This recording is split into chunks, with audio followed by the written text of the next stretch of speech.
di sini saya akan menjelaskan tentang makroekonomi konsep atau konsep ekonomi makro.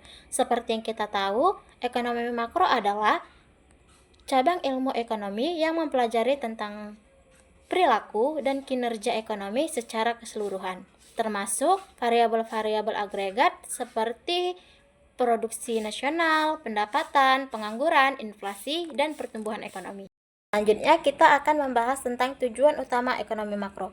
Tujuan utama ekonomi makro terbagi menjadi 5. Yang pertama, pertumbuhan ekonomi. Yang kedua, kestabilan harga atau pengendalian inflasi. Yang ketiga, tingkat pengangguran yang rendah. Yang keempat, keseimbangan neraca pembayaran. Yang kelima, kesejahteraan dan keberlanjutan. Sekarang kita masuk ke pembahasan yang utama, yaitu makroekonomi konsep atau konsep ekonomi makro. Konsep ekonomi makro adalah ilmu yang mempelajari tentang perilaku, kinerja, dan struktur ekonomi secara keseluruhan atau agregat, bukan hanya perilaku individu atau perusahaan. Konsep utama ekonomi makro ada 6. Yang pertama itu PDB atau produk domestik bruto dan pendapatan nasional. PDB mengukur nilai total barang dan jasa dalam suatu negara selama masa periode tertentu.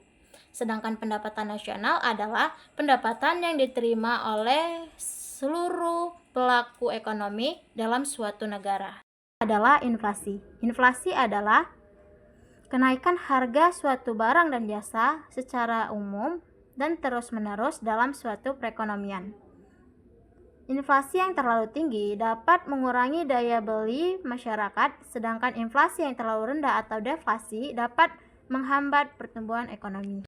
Yang ketiga adalah pengangguran. Pengangguran yaitu mengacu pada jumlah tenaga kerja yang tidak mendapatkan pekerjaan meskipun aktif dalam mencari kerja.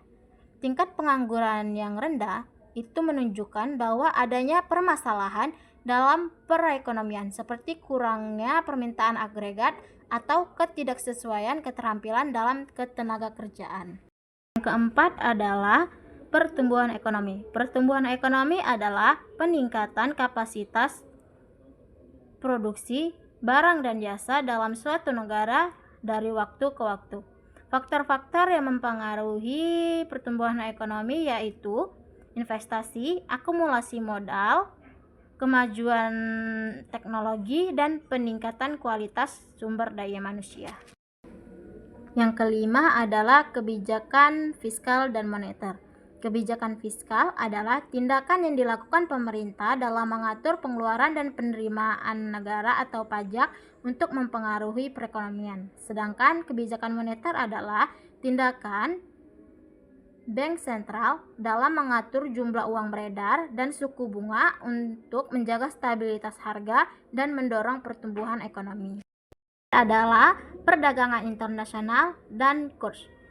Ekonomi makro juga membahas tentang perdagangan antar negara, neraca pembayaran, dan juga nilai tukar mata uang. Perubahan kurs dapat mempengaruhi ekspor, impor, dan stabilitas ekonomi domestik.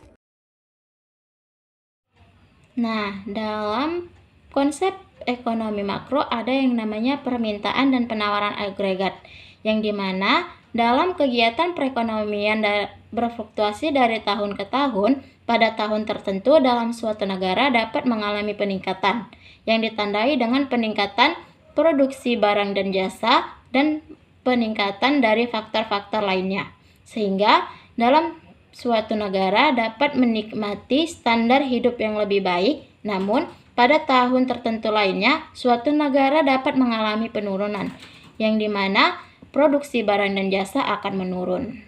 Dalam jangka pendek, pergeseran-pergeseran pada permintaan agregat dapat menyebabkan fluktuasi pada output barang dan jasa dalam perekonomian. Sedangkan dalam jangka panjang, pergeseran pada permintaan agregat mempengaruhi keseluruhan tingkat harga, tetapi tidak mempengaruhi output.